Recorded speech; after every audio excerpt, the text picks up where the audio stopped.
Mega news మాజీ CM YS Jagan ఎక్కడకు వెళ్లినా జనం తండోపతండాలుగా వచ్చే విషయం మరోసారి నిరూపితమైందని మాజీ మంత్రి అంబటి రాంబాబు తెలిపారు. దీన్ని చూసి ముఖ్యమంత్రి చంద్రబాబు నాయుడు ఆయన తనయుడు నారా లోకేష్ సహించలేకపోతున్నారని, వైఎస్ జగన్ హైదరాబాద్ పర్యటనతో చంద్రబాబుకు కడుపు మంట ప్రారంభమైందని అన్నారు. చంద్రబాబు లోకేష్ ఏడుపులే వైఎస్ జగన్ కు దీవెనలన్నారు. జగన్ కు వస్తున్న ప్రజాదరణ చూసి సహించలేకపోతుండటంతో ఎల్లో మీడియా సైతం దుష్ప్రచారం చేపట్టిందని మండిపడ్డారు. తెలంగాణలో తమ పార్టీ లేదని అయినా సరే జనం పెద్ద ఎత్తున తరలి వచ్చారన్నారు. దీని మీద కూడా ఎల్లో మీడియా విష ప్రచారం చేసిందన్నారు. జగన్ కు Z+ సెక్యూరిటీ ఉందని, ఆ సెక్యూరిటీ ఉన్నవారు షెడ్యూల్ ఇవ్వడం అనేది సహజంగా జరుగుతుందని స్పష్టం చేశారు అంబటి. ఒక అరాచక పాలన, ఒక ప్రజా వ్యతిరేక పాలన వల్ల చంద్రబాబు నాయుడు గారి గ్రాఫ్ రోజు రోజుకి పడిపోతా ఉంది. టోటల్ గా మొత్తం భారతదేశంలో ఇంత చెత్త ప్రభుత్వం మరొకటి లేదు అనేటటువంటి స్పష్టమైన అభిప్రాయానికి ప్రజలు వస్తున్నారు.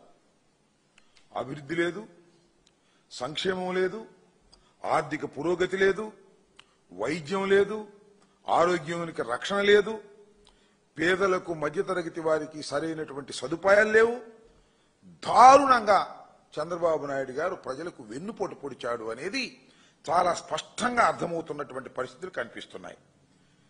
దీంతో వారి గ్రాఫ్ పడిపోవడంతో పాటు జగన్మోహన్ రెడ్డి గారికి, వైఎస్ఆర్ కాంగ్రెస్ పార్టీకి గ్రాఫ్ పెరుగుతా ఉంది, ప్రజాదరణ పెరుగుతా ఉంది.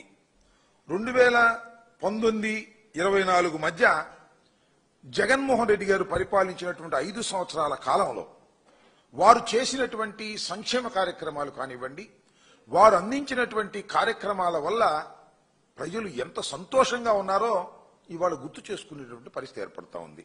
అంతేకాదు, కరోనా సమయంలో సమర్థవంతంగా పరిపాలన చేసి కరోనాని అడ్డుకున్నటువంటి విధానం, కరోనా సమయంలో ప్రజలకు అండగా ఉన్నటువంటి విధానాలు ఇవాళ రాష్ట్ర ప్రజానీకం గుర్తు చేసుకుంటున్నారు.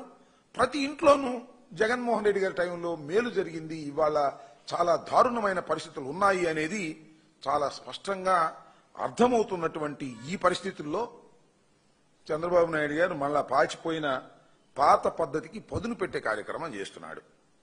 ఏదో ఒక విధంగా జగన్మోహన్ రెడ్డి గారి మీద విష ప్రచారం చేయాలనేటువంటి కార్యక్రమాన్ని చేసేటటువంటి దానికి విత్తనాలు వేసిన సంగతి మీ అందరికీ తెలుసు.